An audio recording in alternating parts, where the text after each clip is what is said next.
Okay, it looks like it's time for us to get started. In case you're wondering, my name's Dagenbach. I'm a professor of psychology at Wake Forest University. And I think I was asked here tonight as part of the Science on Screen series to talk about our presentation tonight, The Eternal Sunshine of the Spotless Mind. I think they probably asked me in my guise as a cognitive neuroscientist who looks at memory and attention in the brain and not in my film critic role. So I'll try to refrain from comments on the acting and the cinematography. But just a brief synopsis of tonight's movie. I don't want to do a spoiler here, but for what I am going to say to make sense, you have to know a little bit of what the movie's about. The movie's about a couple who, having broken up with each other, decide to get rid of the memories of each other. So they are eliminating each other. They hire a neurotechnology firm to eliminate the traces of each other in their brains. Well, that seems like a kind of strong reaction, but I was reminded just a couple of weeks ago that emotional pain can be pretty real. We had a speaker at Wake Forest who does fancy analysis of neuroimaging data, and mostly the guy studies pain. So he puts patches on people's arms and looks at how their brain responds to a feeling of burning. But in one study, he looked at emotional pain. So he recruited people to come into the lab for an experiment in the scanner, bringing photographs of the person they had recently broken up with. And it turned out, that's a horrible experiment, right? They're in the scanner looking at the person who dumped them. And it turned out that looking at the person who dumps you when you were in the scanner activates the same areas of the brain that feeling something burning on your arm does. Okay, so the movie, Eternal Sunshine of the Spotless Mind, was first released in 2004. And what about this neurotechnology that they present in it? I think it's fun to look back at films that predict uses of technology in the future after we first see them, after some time has elapsed, and get a sense of, well, was that on target or did it miss by a mile? And I tend to divide these things up into three categories. There's the technology that seemed kind of implausible when we saw it before, and it still does. It's not going to happen, or not anywhere in the near future. Beam me up, Scotty. For those of you old enough to remember Star Trek, watching Captain Kirk and the crew of the Enterprise disintegrate on the screen before our eyes and reappear in a different location, put back together, that one's not around the corner. Then there's the technology that it's plausible, it just still seems like a long way off, maybe for logistical reasons. So this one might miss some people in the audience, but if you're old like me, remember a cartoon show called The Jetsons. And in The Jetsons, people would go to work wearing their little rocket pack on their back, fly around and replace automobiles as the way of transportation. I think we probably have the technology that could do that in one sense. You probably get a rocket pack. In fact, I think I saw a story about somebody actually doing this not too long ago. But the logistics of making it work on a large scale are not going to happen anywhere in the near future. For one thing, you might have to have climate control. Flying your little rocket pack into a thunderstorm sounds like it would be pretty painful. And then finally, there's the technology that when we saw a movie, it seemed plausible, but way off in the future at the time. And the example I'll use for that one would be the movie Total Recall had this 1990 had this wild idea about self-driving autonomous vehicles. That was way down the road, right? Well, not that far from then, they're here. So what about this technology to erase memory in Eternal Sunshine? When I saw the movie in 2004, I thought, well, yeah, theoretically that's possible, but it's way, way down the road. It's something that will happen long from now. So it was maybe the Jetson backpack thing.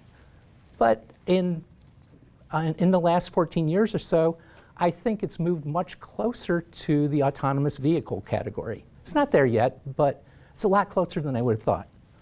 So what changed to make it that much more plausible in the 14 years? Well, part of what's changed is advances in our understanding of the brain and memory. So for what I'm going to say here to make sense, I have to give you a little bit of background on how we think memory works in the brain in the first place. So think of two memories from your past. maybe the first day of school. For some of you, it's a long trip back, I know, but get there. Okay, and then think of your first romantic kiss. Example people like to use for these things. Okay, so when you think of those events, we believe that a number of different areas in your brain are involved. Maybe for that first kiss, you have some visual information in occipital and temporal lobe. You might have the sensation of that kiss in somatosensory cortex in the parietal lobe. You might have some emotional information about that in frontal cortex and limbic system stuff. And that memory consists of all those cells in those different areas and the connections between them. And maybe, depending on the age of the memory, there's an area of the brain we call the hippocampus that could be important in this as well. So when you first created those memories, some rewiring of your brain happened at the junctions of cells called the synapses that made those cells more tightly connected to each other. And people studying memory have been studying this rewiring process, of course, because that's part of how memory works.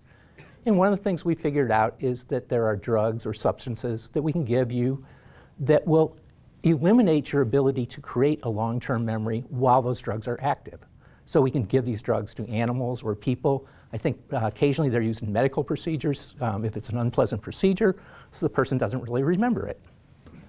The novel advance that takes us closer to eternal sunshine is an idea that came about maybe 14, 15 years ago, that not only does some rewiring take place when you create a memory initially, but it also takes place if you retrieve a memory and you're thinking about it.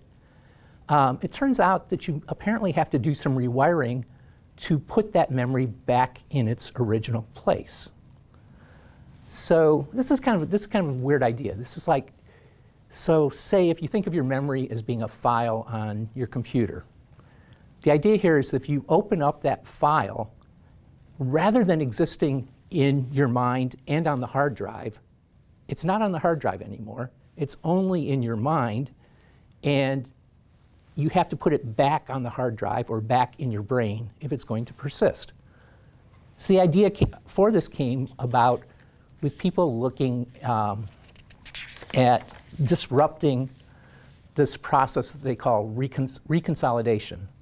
And so one version of this is an experiment looking at, for those of you who've had psych courses, essentially classical conditioning. You have a rat in a cage, and a tone comes on, and an electrical shock goes through the floor, so the rat's foot gets a small electrical shock, and after a couple of times of this, when the tone comes on, the rat shows a fear response. It stops and just stands in one place. And then if you present the tone just by itself, the rat will show the fear response. Well, if you give the rat the tone by itself without the shock, once it's learned to associate the shock with the tone, if you give it a drug that prevents this rewiring, it subsequently doesn't show the fear response to the tone. It's like it remembered the fear response, but you gave it a drug that prevented the rewiring to put it back into its brain. So the clinical implications of that are pretty profound. People have used this. There's a woman in the Netherlands who uses this to treat phobia. So this is pretty amazing stuff. She will bring people into her lab who, say, have a fear of spiders. And so this person will come into a lab, and there's a cage with a big hairy tarantula in it, and she'll get the person to walk partway into the room, and they're looking pretty upset, and she has to get the fear response going. So she gets them up to the point where they touch the cage the spider's in, and you can see them, they're visibly freaking out at this point. And then she gives them the drug that prevents this rewiring process. And the next day, they're sitting there petting the back of the tarantula. Yeah. So when people began describing this research, the popular press presented it as, oh, this is eternal sunshine. This is that movie come to life already. Well, not really, because the procedures in this case haven't erased the memory completely. They've pulled the fear component out of it. But the person with the spider phobia who's petting the spider will say, you know, this used to be really freaky for me, but now it's not.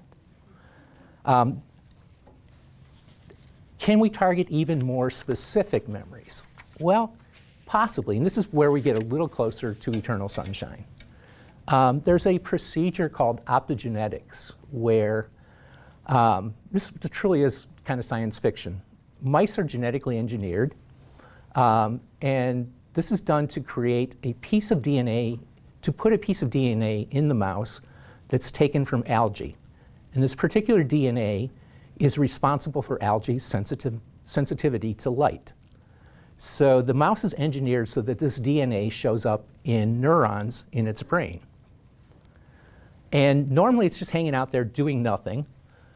But if you give the mouse a certain drug, it flips the switch so that this DNA becomes light sensitive, activated. So here's an experiment. We take our mouse, we put the mouse in a happy place, like a dark cage with bedding and things to hide under, and we put the drug in that flips the switch. So the cells that were firing while the mouse was in the happy place are now light sensitive. They'll be activated if you turn light on the animal's brain. And we then have, in the case of the mouse, we have a couple of channels that we can insert light through the head. And so the next day, you put the mouse in a not so nice place. It's not horrible, it's just a bright cage with nothing to hide in. And it induces a fear response.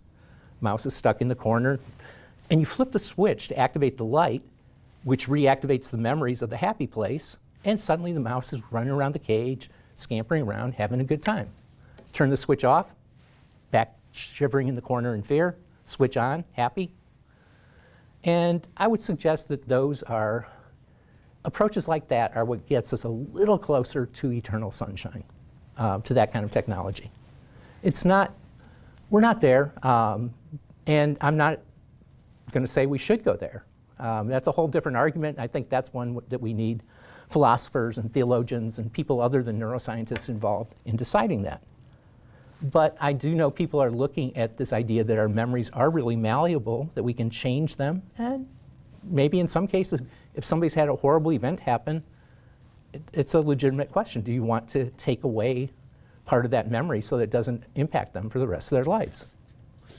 Okay, that said, I will do whatever I'm supposed to do here to get the movie started and let you guys see something entertaining.